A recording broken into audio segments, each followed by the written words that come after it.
Hello everyone, welcome to this particular session of verifying APB master. In our previous session, we have developed APB test bench and we have seen how to write down the code. Now let's verify that whether our master is working fine or not. So we need to click on run simulation after we have completed our code. So this is the waveform which we are going to get and let us verify whether it is correct or not. So our clock has been generated. This is correct. Next our reset we have applied.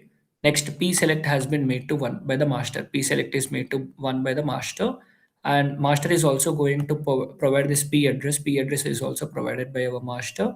And next PW data, it is providing like phase cave. Okay.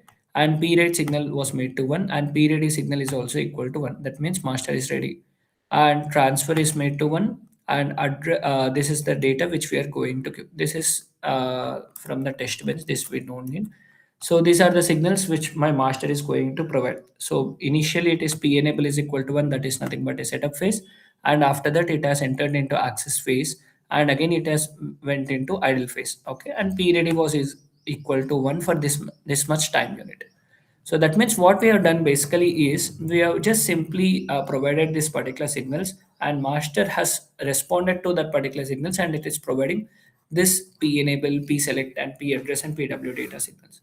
So this is how we are going to develop a simple master by writing the test bench for that particular thing, right? So yeah, so that's about this particular session. Thank you.